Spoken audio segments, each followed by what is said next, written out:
The Vann Cave. Oh Nice. That's how you do it. According to Tim Kreitz, that's how you open a carbonated beverage on the air. And like an idiot, I opened mine right before we decided to start podcasting, though I did not drink it yet. Well, that's why no one likes you, Tim. You just gotta get that slack on there you. are lots of other reasons no one I got likes this me. in Houston. I can't read it, so I can't pronounce it. What is it? Kolbitzer Pils. So it's a German Pilsner, apparently. And smells like a Pilsner. Smells like corn and dimethyl sulfate. All right. Well, Yeah. it sounds delicious to me. Cool. It's just a bunch of words coming at me. That's fine. No, that's what hanging out with Tim Kreitz is like, right? Yeah, you got a professional brewer on this podcast, and I'm drinking freaking Stella Artois. It's not bad beer. No, it's not bad It's beer. really not. It's like the average Peckerwood's fancy beer. That's right. This is what the regular jack-offs drink. Yeah, we ain't gonna have none of that Coors Light tonight. I got some Stella. To our viewers, everybody has the opening has exceeded expectation, mainly thanks to Tim and his viewers and our Facebook crew. So, salute, guys. Thank you very much. Salud.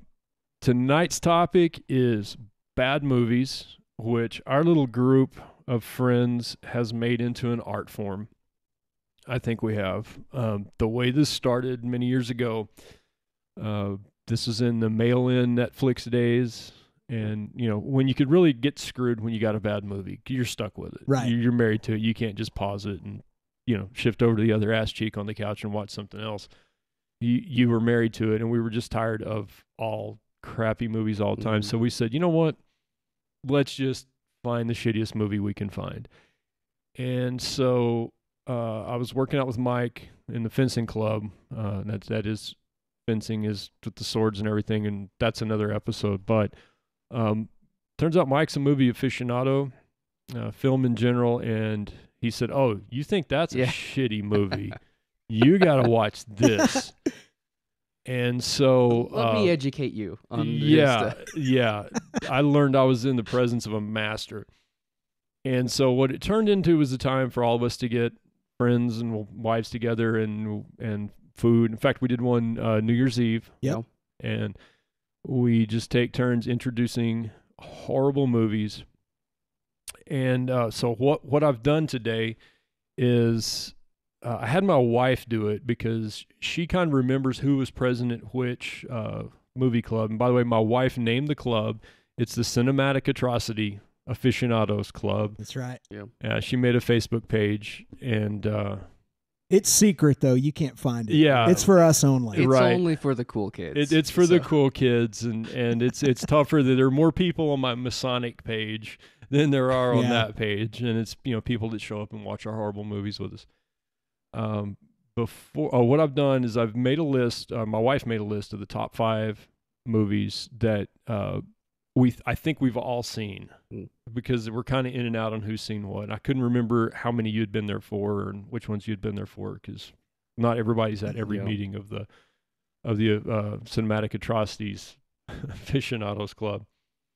First thing I wanted to talk about, again, thanks, Tim. The channel's doing well. I was surprised. I looked at the view counts today, and I was like, man, these things are already getting, going toward 200 views, and it's a brand new channel. That's really, really cool. That is really good. Yeah. And don't thank me too much. All I really did was on my community page on my YouTube channel, I said, hey, man, you guys are always watching Matt on my channel. Well, he has a podcast channel now. If you're interested, come check it out. We hang out, we drink beer, we talk about stupid shit.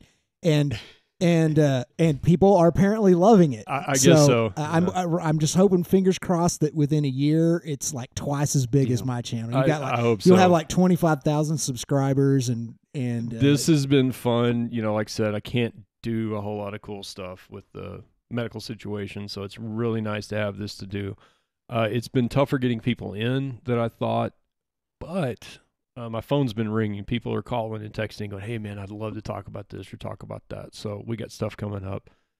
The first thing I want to talk about is all of the weirdness on Facebook with the algorithms. Okay, posting the links and right, because I do post updates on my medical condition for friends and family, and it's friends only. But those absolutely blow up.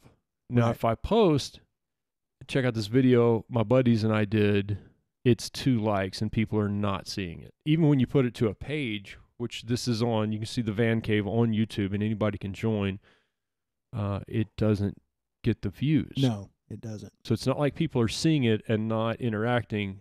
They're not seeing it. Right.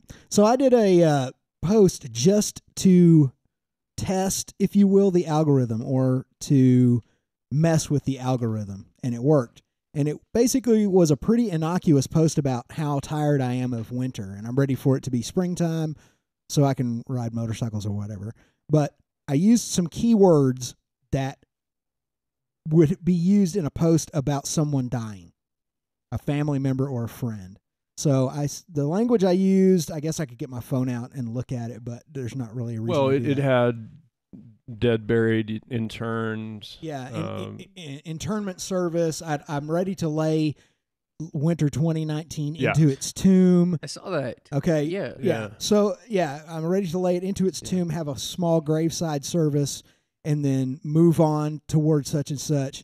Thank you for your support, all my friends up north who I know are having a real winter. So I had keywords in there that would have had to do with a friend or family member dying. And that post got twice as many likes as my average post does. And like I said, even in situations where you not only compare where people voluntarily interact, where you can actually see how many people viewed it, it's higher. My updates on my medical situation have all the cancer buzzwords, stage 4 scans, MD Anderson Hospital, all that stuff. And I can tell a friend, you get your buddies that get on YouTube once a month, and as soon as they're on there, that is one of the first things they're seeing. So there's I just wanted to bring that up. Because my personal YouTube channel is just snapshots and crap that I've done. I don't do produced videos like you guys, but which is gonna. Yeah. I was just gonna. I was just looking at exactly. I won't read the post exactly, but the keywords that I used were tomb, graveside, internment, funeral service. Let's see. I appreciate all the support. Thanks in advance. Thank you, my friends. Those were the main keywords. So the YouTube's algorithm picked up that somebody had died, and so they upranked it in the algorithm, and it got it got twice as many likes as more than twice, 3 times as many likes as my recent posts before and after. Now, go ahead. Sorry. Well, I was just going to say that if you look at where I posted a YouTube link, which is a couple of posts down, that got, let's see, it got only about 60%. 65%. Yeah, that's how it's been. I did, when you were talking about that, reminded me, one of my friends, Richard Jew in California, we only know each other through a cancer support network. We have the same kind of problems. And he posted an event called it's the Super Bowel, right? Okay. And it's a colon cancer fundraiser. And his post has words he typed in himself that has all the big cancer buzzwords. And every time I get on, it is at the top. Mm-hmm. On top of everything you guys post. So anyway, that's enough. But I just kind of wanted to whine about that and let everybody know what's going on. And we're going to play with that on Facebook. I should do Twitter and Instagram and all that. I just don't. We have with us Mike Montalvo. Hello. Good friend of mine. Mike is purveyor of the Apple Cider Club. Yeah. On YouTube. On YouTube. And Twitter and Instagram. And Twitter and Instagram.com. I don't want to have to go and all. Yeah. .net. Yeah. Mike and I have known each other for, what we got, 10 years or so. It's getting up there. Yeah, somewhere in there. Yeah. We met in the fencing club, and he's a film guy. Yeah. He's a good athlete. Like I said, we competed together and did a bunch of stuff.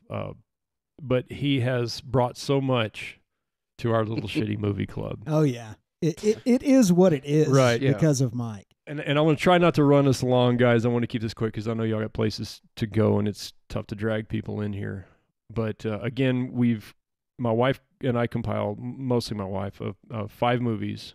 And here are the standards. Let's talk about what a bad movie is. We're not talking the all-girl remake Ghostbusters bad. This movie has to be horrible, like really bad on a lot of, and it can't be intentionally bad. Now I can't think of what would be an intentionally bad movie. Samurai Cop 2. Yeah, Samurai Cop 2. Okay, it can't be just intentionally shitty on purpose. This has to be something where somebody shined up this big golden turd and held it up and said, "World, behold my work." This is what we're looking for. This is the best I can do. Yeah, This this what I is want you to my watch. magnum opus right here. This is Citizen Kane. So This is why we brought Mike here. So we're putting in the order again. You have to factor in my wife and factor in sort of timing and all, but we've done the top 5. And I'm going to start. And this time, I swear I'm not pressed for time. We were having no technical issues, so hopefully the editing's going to go a lot better, and I'll put stuff in. For those of you listening on the audio-only side, Matt crossed himself as he looked at the gear. We have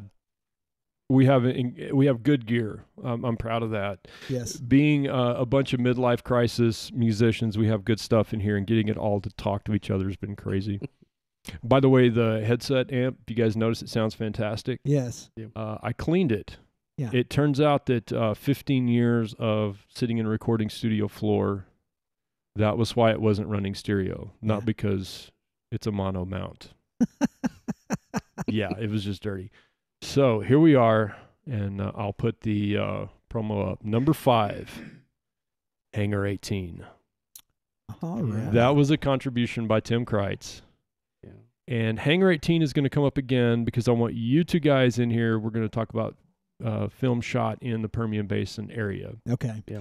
But Hangar 18 was a gem shot down the road. Tim, you want to give us a minute on Hangar 18? Sure. My knowledge of Hangar 18 is obviously as a guy who likes bad movies, but also as a kid, I remember that when they filmed that movie, which much of it was filmed out here in West Texas. It was filmed in Midland. It was filmed in Big Spring. It was filmed in various locations in between. And then they also filmed part of it, on sound stages, obviously not here and whatever. But there is an actual hangar at Big Spring at McMahon, which was the old Webb Air Base, that still has an 18 painted on it. You can still see remnants of the 18 where they had painted it up for the movie. You can see that driving by on Interstate 20 if you happen to be in the area. Yes. And, of course, they never really used anything but the exteriors. Everything that happened inside was shot on a soundstage probably in California. But I remember all the furor, the I don't know what you want to call it. Furor is the wrong word, but the community was abuzz about the filming of this movie at the time. And it was going to be this masterpiece about space aliens and government cover-ups and all this other kind of stuff. And everybody was all excited about it. And the movie came out, and it was a giant steaming poo of a movie. It was, when we watched it, we talked in the first episode about local radio station KWEL that Tim and I are honored to have sat in. Tim's done a lot more than me. The building that KWEL is in one of the shots. They go up the elevator in the old bank building and they talk. Yeah, and then you can look down on that. Yeah, on that deal. They shot some of the downtown, and they weren't even. The Wilco building is prominently in the background when they're on that elevator ride. Yeah. And what makes it crappy? Like, what's the How much can I say about this movie? Because I don't want to talk about, like we're 14 minutes in. Well, but I think we shoot for 20 minutes. Tim and I can't shut up. We usually wind up around 40. So give me 2 minutes. Well, I think what he's asking is like, do we do spoilers? Are we going full spoiler for this? Because my biggest problem. It's safe to go.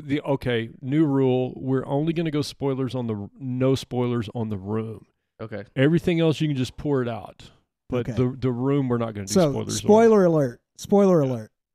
my biggest issue with this movie is that it keeps building to this huge moment at the end, and keeps going back and forth. Was it Robert Vaughn is in it? Yes. Keeps going back and forth between him in the conference room, and then with the guys on the run, back and forth, and then they all meet up at the hangar, and then the movie just ends. Yeah, it's just over. Yeah, it's just over. And then you have the text on saying, oh, this is what happened, and this is how everything was saved, and this is why these guys survived. And it's This is what we didn't have the money for.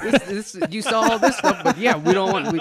And I watched that, and I was just like, this can't be the end of the movie. How can this? I mean, end like that? I think that's the worst part about that. I totally agree with that. It's building to this crescendo that never happens. It never happens. Right. It's a takeoff. I probably should have mentioned this for our audience. Hangar 18 is a takeoff, kind of a Roswell thing. Yeah. Alien craft and all. The beauty of it. The beauty of it is we shot a demo in here that will probably air. It's me and Cliff, where there's a conspiracy theory that a UFO shot down a space shuttle, which is what happens in Hangar 18, right? And so they do a Roswell combined with a space shuttle, and it is going to be complete crap when it shows the mission control board and it looks like Pong. Yeah. Yep.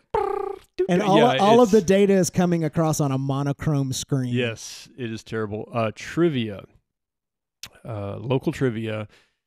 One of my buddies, his name is Kenneth Moten. He's a district attorney investigator with me. His office is right across from mine. He's been with the DA's office a long time, and he was with the police department even longer. He was patrolman detective way back. His niece is in that movie.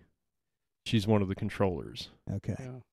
So, in which they have 6 controllers. If you look at, you watch Apollo 13, they have 175 all wearing T-shirts and or button-up shirts with ties. But okay. Yeah.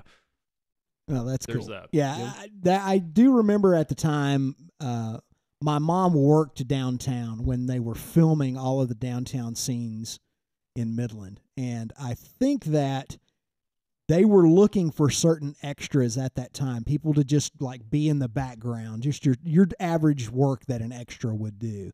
Yep. And so I'm sure that if we were to go back and do some really diligent research, we could find out who a lot of those people were. Oh, yeah. And they would probably run from us too. Exactly. No one wants to admit having been. You were in Hangar 18. It's like, no, it wasn't on what you're talking The about. whole Hangar 18.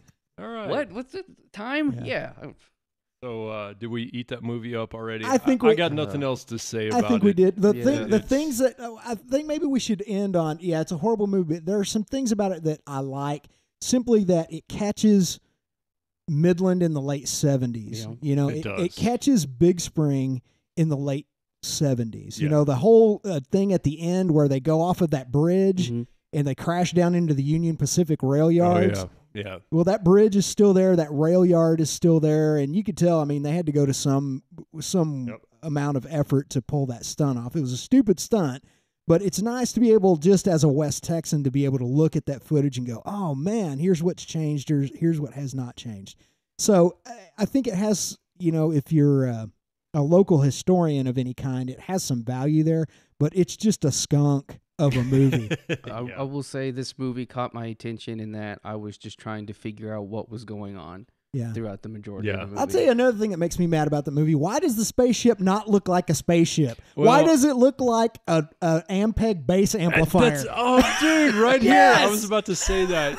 It looks like the top, and I'm going to take a picture, look carefully in the reflections because you'll probably see me in my underwear. I'm going to take a picture of my Ampeg amplifier to B-15 Cherry and compare it to the spaceship. And the other thing, maybe you guys caught this, they were awfully proud of that set because there were 10 billion shots of this thing. They wore it out. You could tell they were, like you said, they were working with the budget they had. Here's another little thing before we conclude on this movie, and Mike probably noticed this just based on the language he used to describe it, but you notice that Robert Vaughn is the chief villain in this thing, and he never leaves his office. It's just the office. He's orchestrating this entire freaking government conspiracy from a plush late 1970s office near a whiskey bar. Yeah, exactly. Oh wow, yeah, amazing. There's a lot of crap in there. Is this? I'm gonna try to pull this off for everybody. And this could be good or bad data. Is that still on YouTube? It is on YouTube if you have YouTube Premium. Okay. If you're like me and you had to watch Karate Kid, Cobra Kai, you have YouTube Premium. Yeah. So Hangar 18 is well worth it. Okay. Number 4. This was brought to us in the turd bucket by Mr. Michael Montalvo. Ladies and gentlemen, Troll 2. I don't even know how to really start with Troll 2. It's one of those movies, that you watch, and every second that you watch of it, you think to yourself, this cannot be a legitimate piece of film, and it can't get any worse than what it is. And they surprise you every second of that of that film, and it's just like, oh yeah, it's worse and it's worse and it's my worse. internal dialogue is shit. I don't like Mike anymore. I have to pee, but I can't get up. Yeah. I mean, that's have to keep exactly watching. it. Right. You're right, but every twist and turn it takes is worse than that. It's like every president I've ever known in my lifetime. You always think, oh, it can't get worse than this one, and the next one's worse. It can't possibly. Wow. Okay. All right. Sorry. And not a political thing. Go ahead. I don't even remember how long a course over it was filmed. I know it the guy that plays the store clerk. He left his like a mental hospital for the day in order to go film that scene. And then the mom in that movie, she's dealing with something. I don't know what it is, but it is apparent on screen. And then even if you watch some of the stuff afterwards over, and it's just, I feel bad for her. And you want to, when you watch the, were you there when we watched Where Are They Now? Yeah, it's the worst movie ever, or the worst best movie ever made, I think is what answers no questions. Yeah, it doesn't. It's like, oh, okay, you're still a weirdo. Well, all right. But I mean, I don't know if we want to recap the whole plot for it. Not really. Give us a thumbnail. I'm trying to even think of where to start. Kind of like Leprechaun. Here's what I think the story came from, and I think that'll sum it up pretty well. The director's wife wrote the movie because all of her friends were becoming vegetarians or vegans, and she wanted to make a movie to kind of counter that. Yeah. And so it's all of these goblins that, it's Troll 2, but there's goblins, and it's a sequel to the Troll, but it doesn't have anything to do with the first one. And they're all, I guess they just they turn people into plants and then eat them. Yeah. Is really what it comes down to. It was kind of a Halloween 3 among those movies, I guess. And the evil woman who is sort of overseeing it is like this uber vegetarian who is orchestrating all of this madness. I can't believe you remember that much. Yeah. This is what gets me. Yeah. I just remember, I remember her mainly because I thought to myself, if she wasn't in all that weird makeup, she might there was definitely she gets all her powers from the vegetables and from the corn. Right. Exactly. I loved that movie, actually. Yeah. The thing that's funny is, you know why it's called Troll 2, right? What was it? My understanding is that the original title of the movie was not Troll 2. It was going to be called, I don't know what. Mm-hmm. I'll make something up. Goblins Gone Amok or whatever. Something. It was not trolls in the movie. It was goblins. Yes. Nilbog. Yeah. Nilbog. So my understanding is that this movie had some financial trouble along the way and was acquired by the studio who did Trolls, or the production company that did Troll. Okay? Yep. And so they thought, we've got, Troll did pretty well. Troll 1 apparently did pretty well. So we've got to figure out a way to just hook this in to get some people in the doors at the theater. And sort of like this podcast. It was a bait and switch is what it was. That's exactly what it was. It was a bait and switch. So the sequel, quote unquote, is not a sequel. It has nothing to do with the first movie. It's not the same creatures. It's not the same people. It's not the same storyline. It's a completely independent film from the first. Yeah, and it's crap. Okay, well, I have a question. How were you introduced to Troll 2? Was it through me? Yes. You brought it. You showed up with it. Okay, because I didn't know if you guys had heard about it before, because I had found it through another YouTube channel. I don't know if you want me to say names and stuff. As But- long as it won't get me violated, I really don't care. It's from a channel. And I don't know. That's Yeah. that's the important. I don't know about. It was from a channel called it was JonTron, and I watched it, and I think that was his, and he watched it, or it was Nostalgia Critic, one of the two. And I was like, I have to watch this movie because this is ridiculous. And then I saw all these clips from it, and I went and watched the movie, and I was like, It this doesn't get is- any better, does it? It doesn't. Yeah. No. We occasionally in the cinematic Atrocities Aficionados Club, we don't come to consensus on what to watch simply because you're staring into a bucket of doo-doo, Yeah. trying to pick the best thing, and so we'll watch trailers. And it's hard to pick out, but I think we picked that based on the trailer. You Yeah. brought it up. I think so, yeah. And yeah, we'll rate them and we'll watch till we get tired and then go on. So Yeah, cool. that may have been it. Yeah. Gentlemen, I think we're done with Troll 2. Well, Oh, yeah. Real quick, my Go my ahead. favorite scene in that movie is when they're in the car and they start singing "Row, row, row your boat." It was just the weirdest moment for me. yeah. I want to point out, I blocked that out. yeah, one of my problems, not to beat up the reason we're here, but because of all my medical issues, I do have some pretty tough memory problems, Mm. and things that have happened since my treatment, I don't typically, embrace. It's hard for me to hold on. However, I will never forget the kid peeing on the table. Yeah. It's like when you say Troll 2, it's the kid whizzing on the table. And now we're gonna Look up the recreate movie. that right Yeah, now. don't. Much like this. Get my beer out of the way. Here you go. Yeah. Let her fly. All right, Because so all the that's food's Troll 2. green. Yeah. Yeah, that's Troll 2. All right, Mike. This is you're not off the hook yet. Yeah. But this one is, and I'm sorry for dick bombing number one, but along the lines of number one, we have the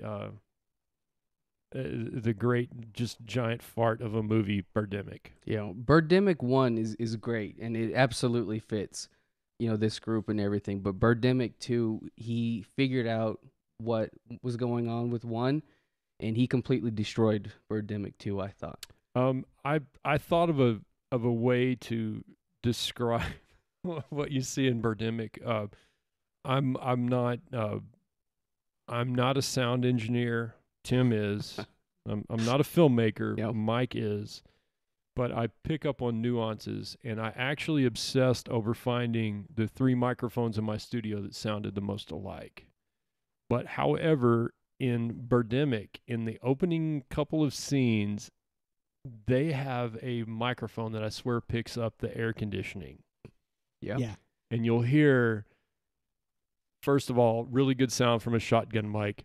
Well, hello, Tim. How was your day? And then you'll hear, hey, man, Just- it's good, fine. This is Yeah. great. And you have to deal with that through the rest of the film. And so I'm going to give my 2 cents on why it belongs in this Yeah. club, and I'm getting away from this mic. But somebody put this together. Just like when you go to the store and you see the chick with the giant eyebrows that scares the shit out of you, like they look like a frightened Egyptian clown. Uh-huh. And somebody got up in the morning and goes, oh, yeah, this looks great. That's how this movie is. So I'm going to get out of the way and let you guys talk because that's all I remember of it. The movie itself, I think, was shot over like 2 years, mostly on weekends. And the first scene of the movie is 20 minutes of him driving with the same music on loop, just as opening credits go. In that same vehicle. Yeah, Right? They this- shot every, I'm sorry, but they shot every rolling shot, not from a cart, not from a tram, Mm. hanging out the window of this cat's minivan. It's another one of those. All the graphics in it are terrible. I'm like, oh man, I can't believe that's this is something I had to watch, or I didn't even have to watch it. I just watched it, but it is just terrible. I think that was our number one bad movie for a long time. It was. Yeah. We'll get to that. It was. We were hard pressed to find anything worse than that.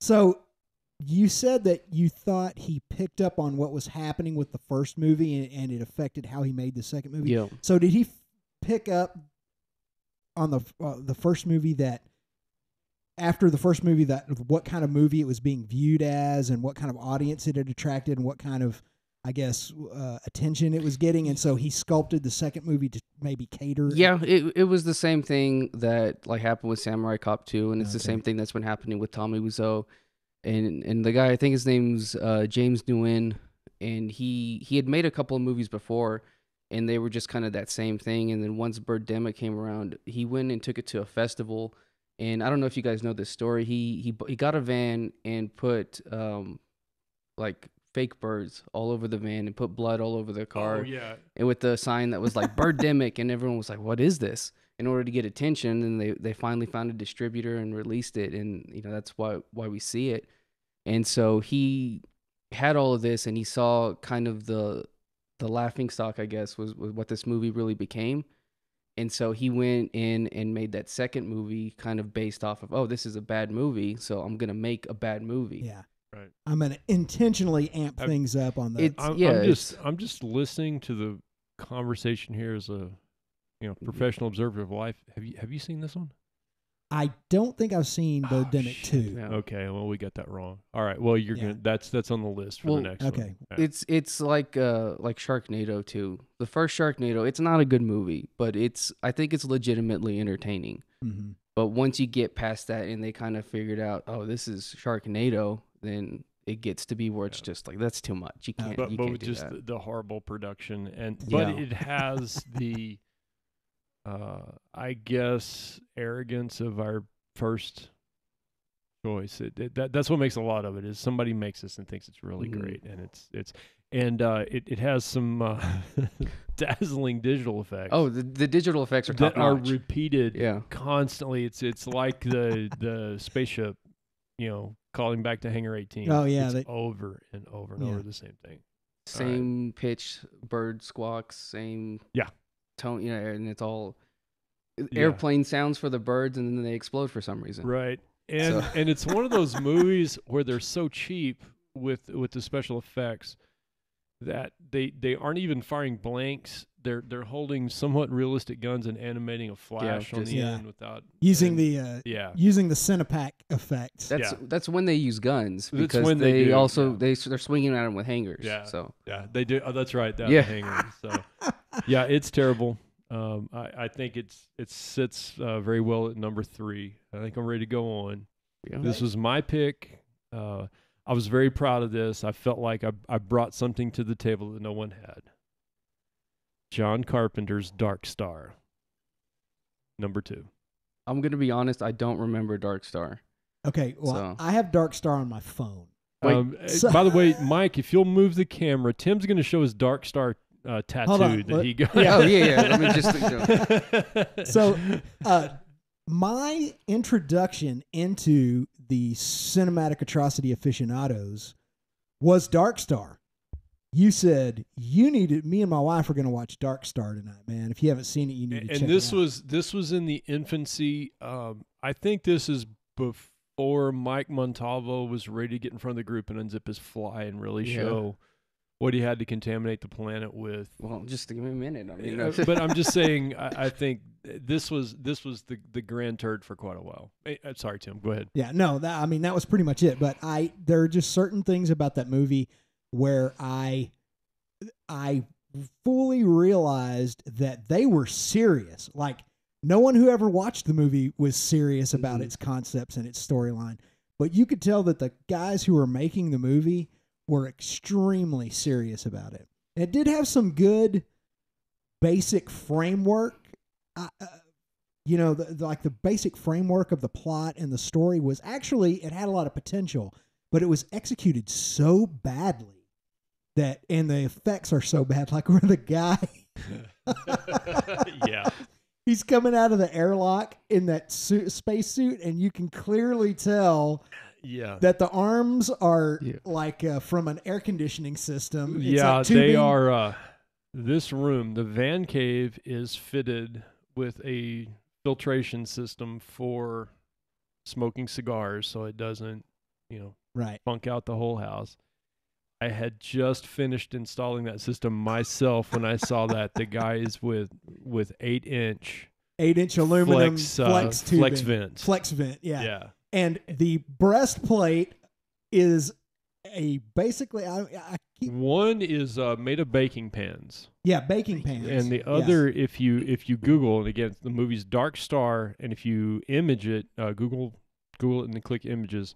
One of the images, the spacesuit is, I think, a furnace filter with a red backlight.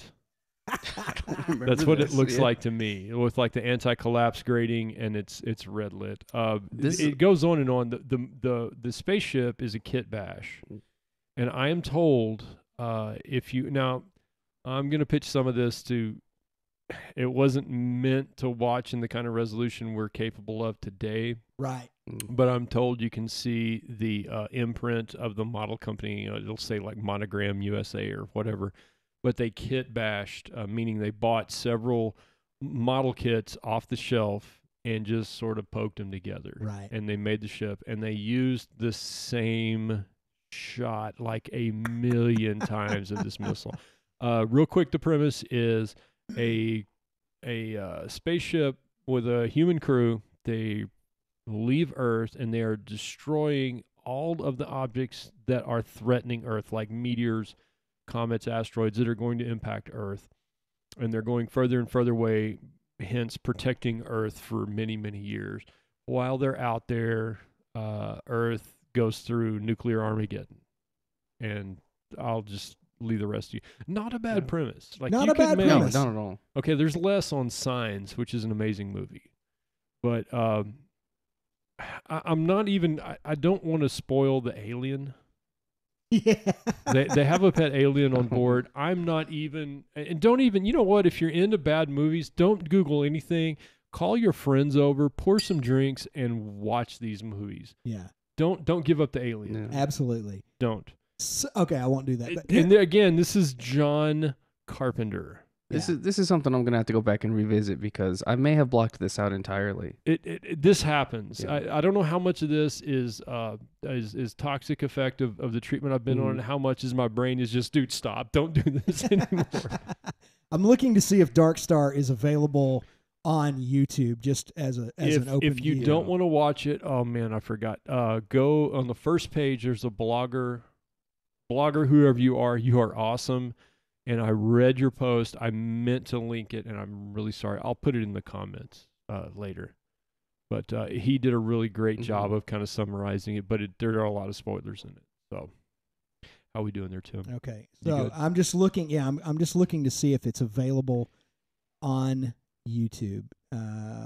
While you're looking, I will say Netflix's mail system is still in effect. You can still order videos not on streaming by mail, and last check, Dark Star was still on there. Okay. Well, I for some reason my YouTube app on my phone is freaking out. So no telling. In the Vann Cave, if the lovely Mrs. Vann runs the microwave during an episode, we are on the dark side of the moon. So. All right. Well, it's definitely we lost our logo, by the way. Oh, okay. Well, it's definitely worth a. It's worth it. It is if you're into crappy movies. Yeah. Okay. Sure. So, are we ready to move on, guys? I don't want to rush, but I don't want Sure. to run over. Yeah. Okay.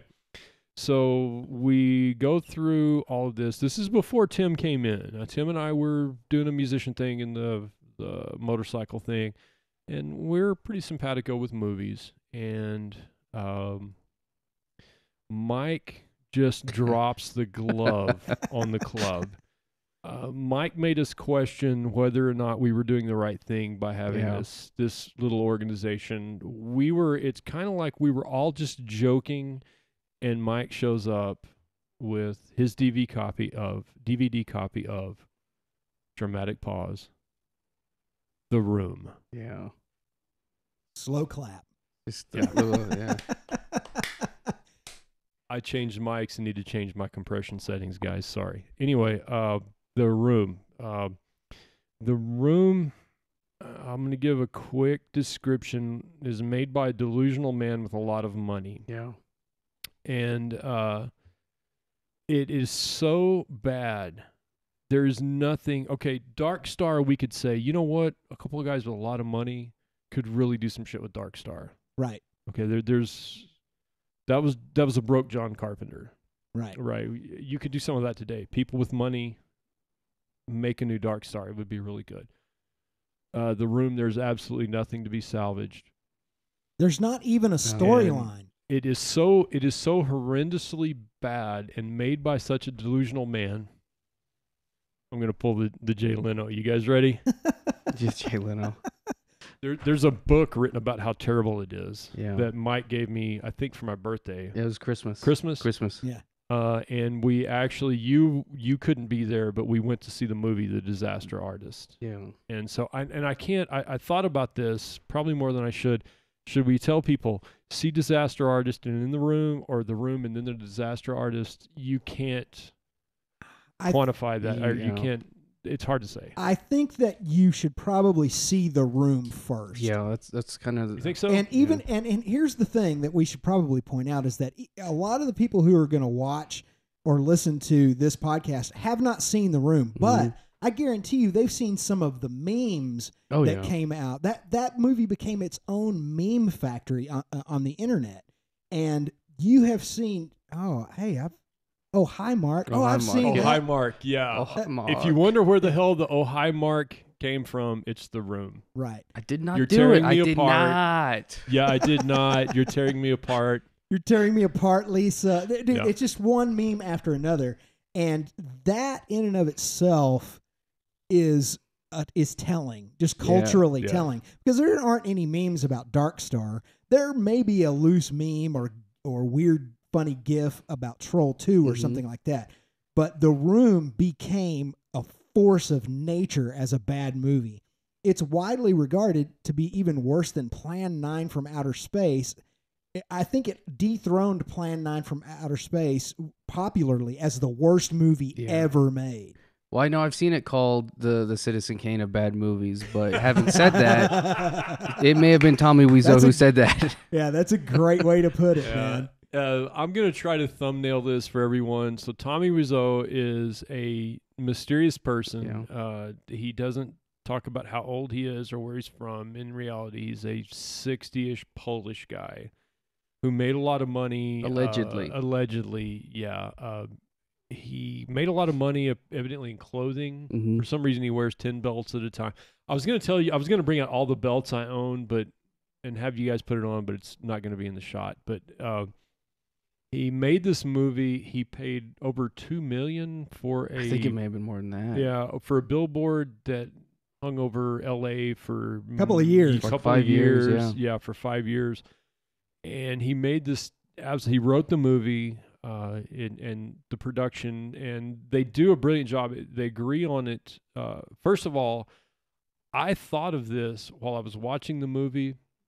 It was in the book, and it was in the movie about the movie, where they were shooting in an alley. Mm-hmm. They were doing a scene. It was a very simple scene. It was like this. It was like three dickheads talking in an alley, and it was done in a very expensive CGI. It was the Chris R scene. Yeah. And there's a football scene. Yeah. Was like the only one shot in that alley. Well, they did it anyway. I'm jumping ahead of myself. So basically, if we're sitting in here going, "Hey, I want to shoot this scene where these three dickheads are talking in an alley," we would go, "Well, let's go to the alley." Yeah, there's an alley right there. Yeah. They CGI'd the alley within view. Yeah. Of the alley. They blue screened the scene within view of the actual alley. And it was done, and it was a brick wall background, and the whole alley was brick. It was shit like that.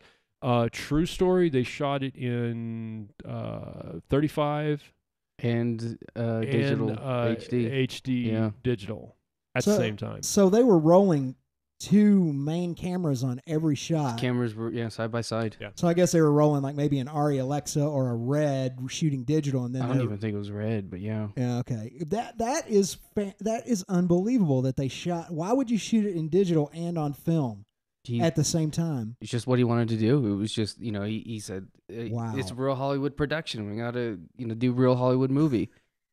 And that's there's a scene in the movie Disaster Artist where they go into Seth Rogen plays the guy that owns the not production. What do you call it though? Well, he was a script supervisor. It was Sandy. I can't remember his last name, but they walk into the shop and they go, "We want to film this movie and we want to shoot in."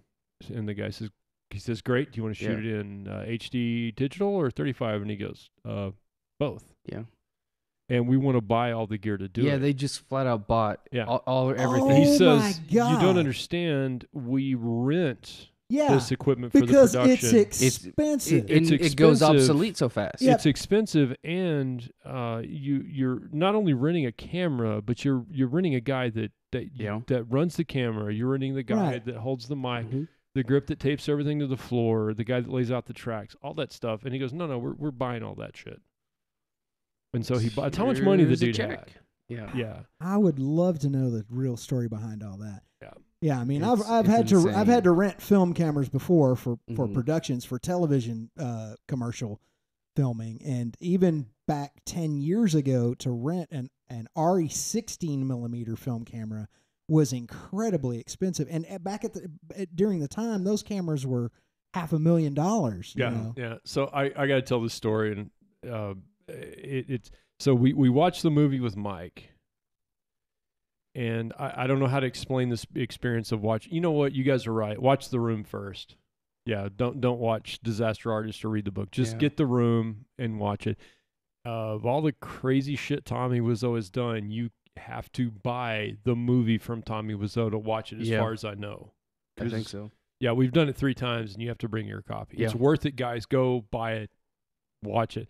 So this happens. We do the cinematic Atrocity thing, and Tim and his beautiful bride, they're into it. We're having a good time. We order pizza, and finally we go, this is it.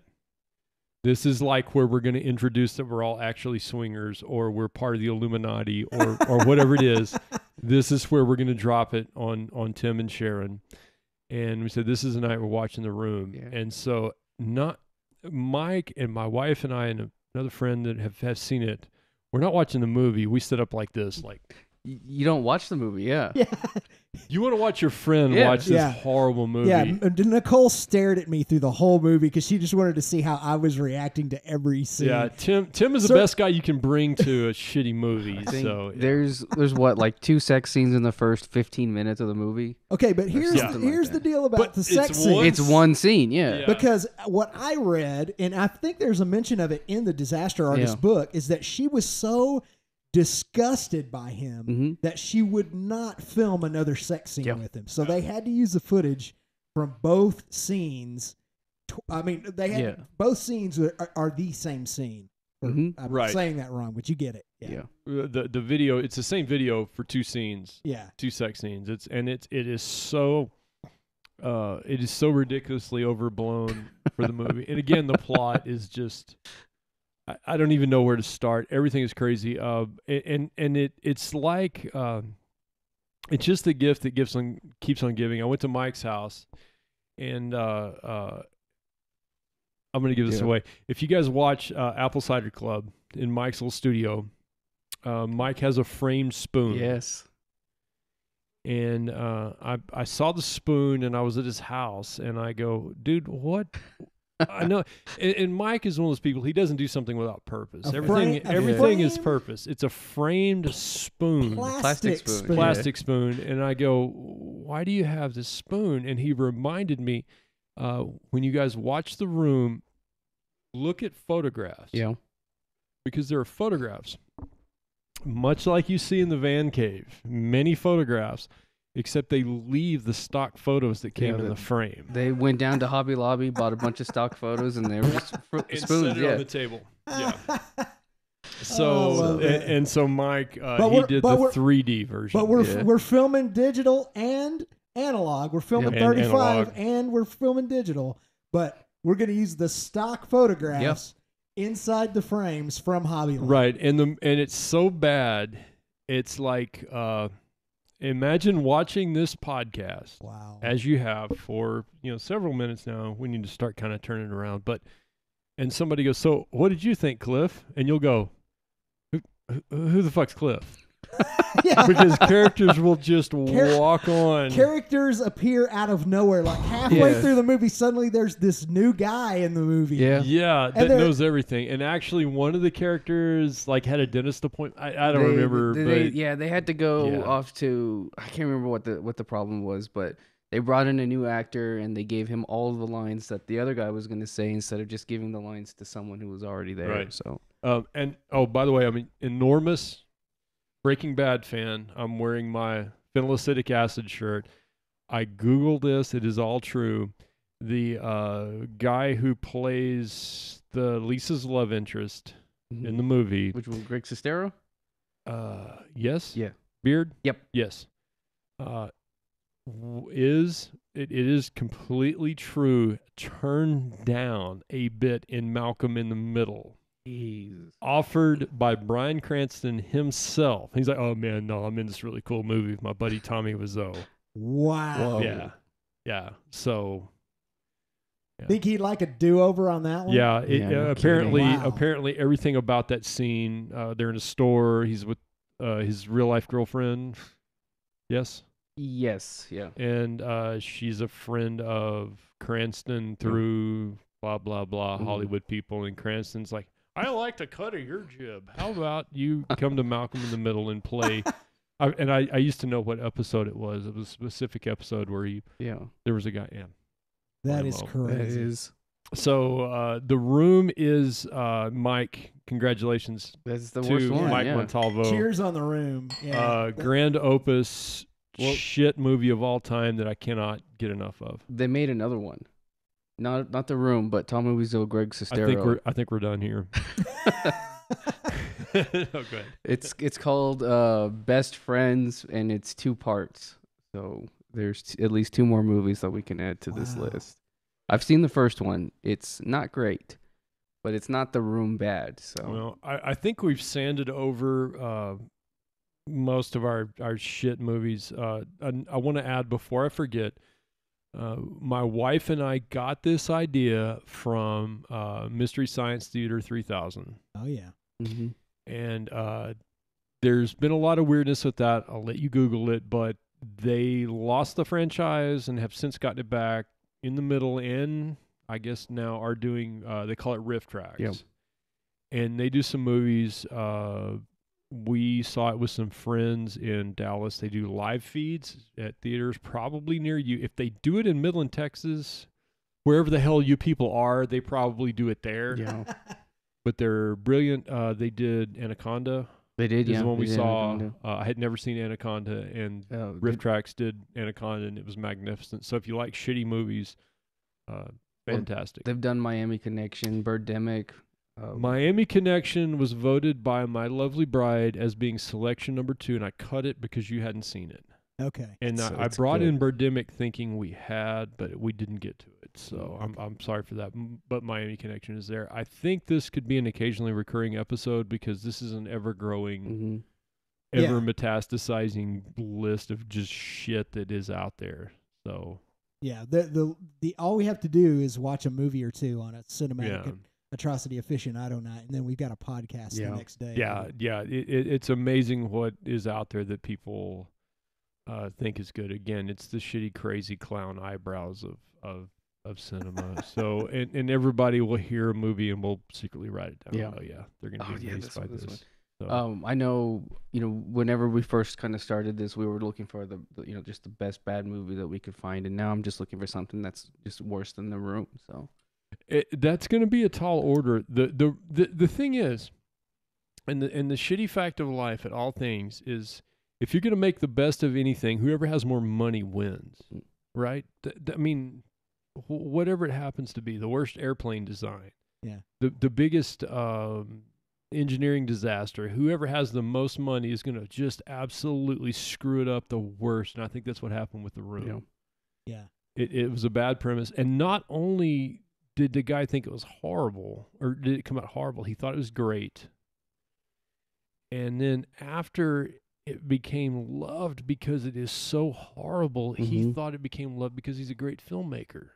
Yeah, that you used the word delusional a couple of times, and I don't think you used it enough. No, I did not. Yeah, I've been there. Yeah, he is completely one of those people who can only see the world through his own lack of self-awareness. Right.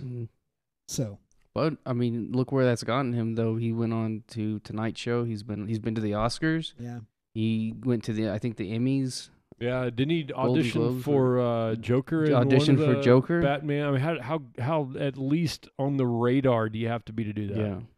How is it? I just don't understand how it is that so many people like that have wild, crazy successes based on their own ineptitudes, and people who are completely competent and have a lot of talent and a lot of ability can go their whole lives in absolute or relative obscurity. That's just one of the great I can crimes. answer that.